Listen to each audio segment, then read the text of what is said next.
দুঃখজনকভাবে বলতে হয় যে আমি যাই আপলোড দিই না কেন, আমার ভিডিও না হয় কপিরাইট দেখায়, না হয় রিস্ট্রিক পড়ে যায়, ঠিক আছে।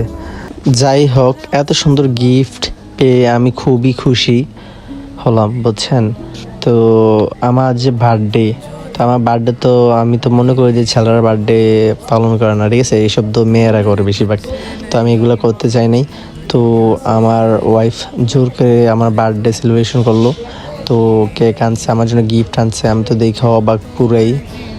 তো আমি তো আশা করি না এত কিছু, যে বা আমার বার্থডে উইশ করবো বা কিছু, বা আমি নিজে পালন করব। ও যে এত সুন্দর একটা আয়োজন করলো আমার জন্য, তার জন্য আমি ওকে ধন্যবাদ জানাই। ধন্যবাদ দিলেও কম হয়ে যাবে, বাট অনেক অনেক ধন্যবাদ ওকে। আমি খুবই লাকি ওর মতন একজন ওয়াইফ আমার লাইফে পেয়ে। ওর মতন মেয়ে হয় না ভাই, ও অন্যরকম পুরা। পৃথিবীর সব মেয়েদের থেকে ও একটু আলাদা, স্পেশাল, বিশেষ করে আমার জন্য। ওর মতন কোনো মেয়ে আমি দেখি নাই এই পৃথিবীর মধ্যে, বা আমার চোখের দেখায়। খুব আমার একটা কথা বলতে মন চায় ওর জন্য, আমার অন্তর থেকে খুব ভালোবাসি ওকে আমি। পৃথিবীতে একটাই মানুষ যা আমি দেখলাম, ওর মতো একটা মেয়ে আমাকে এতটাই ভালোবাসে পাগলের মতন।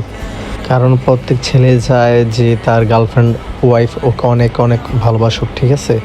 সবসময় যে বয়ফ্রেন্ডে গিফট বা হাজব্যান্ডে গিফট তা না, ওয়াইফ অ্যান্ড গার্লফ্রেন্ডদেরকে উচিত যে ওদের বয়ফ্রেন্ড হাজব্যান্ডকে কিছু দেওয়া, ছোটোখাটো গিফট, যাতে ওরা খুশি হয়, ওরা কী চায়, ঠিক আছে।